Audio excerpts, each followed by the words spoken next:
تارکول کی سیاہ سڑک نے گاؤں اور حویلی کے درمیان حد فاصل قائم کر دی تھی۔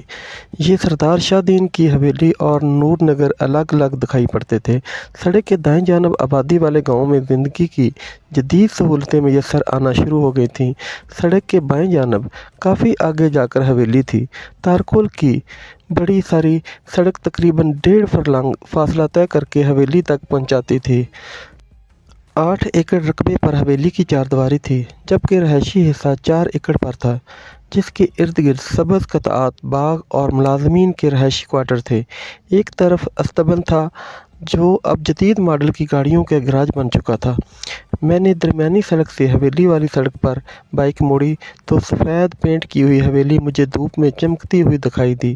آہنی گیٹ بالکل سیاہ تھا، جو کسی قلعے کا گیٹ ہونے کا تاثر دے رہا تھا۔ میں نے گیٹ کے پاس بائیک روکی تو چوکیدار نے مجھے دیکھتے ہی گیٹ کھول دیا۔ میں بائیک سمیت اندر چلا گیا۔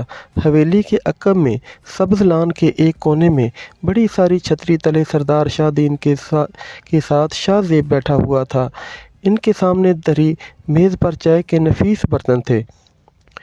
میرے اور ان کے درمیان پتھر کی ایک روش تھی۔ وہیں پر میں نے ایک طرف بائیک کھڑی کی اور ان کی جانب بڑھ گیا۔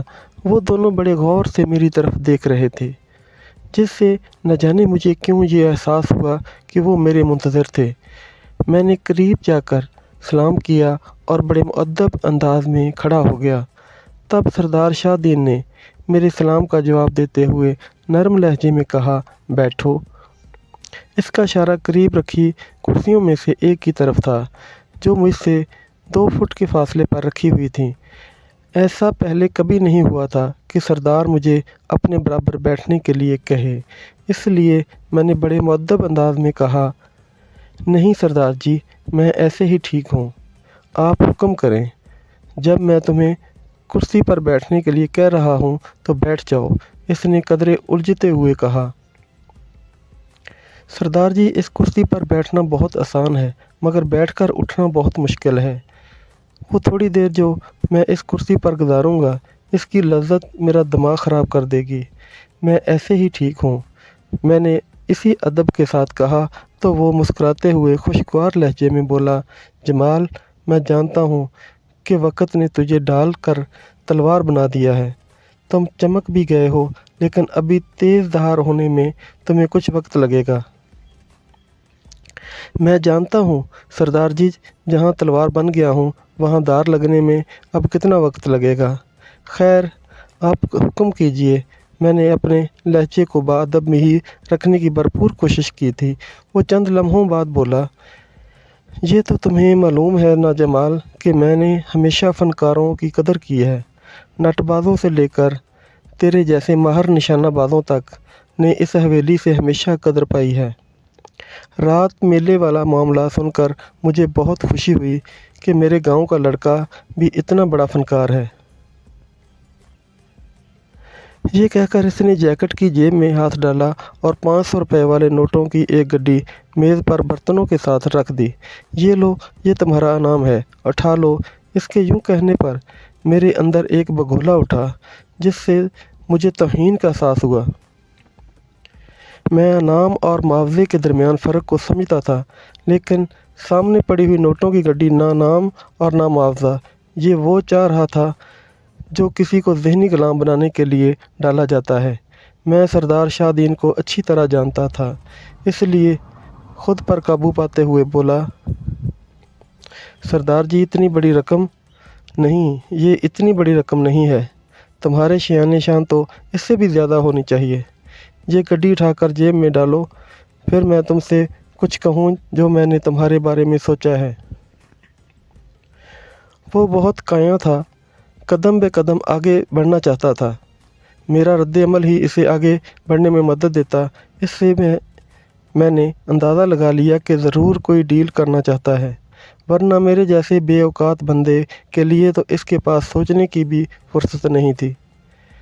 میں نے ایک لمحے میں سوچا اور آگے بڑھ کر گڈی اٹھا لی، پھر ادب سے بولا، جی سردار جی، حکم۔ تجھے معلوم ہی ہے کہ شاہ زیب نے 14 جماعتیں پڑھ لی ہیں۔ تم دونوں ایک ساتھ ہی کالج پڑھتے رہے ہو۔ میں چاہتا ہوں کہ اسے اب لاہور یونیورسٹی میں بھیج دوں۔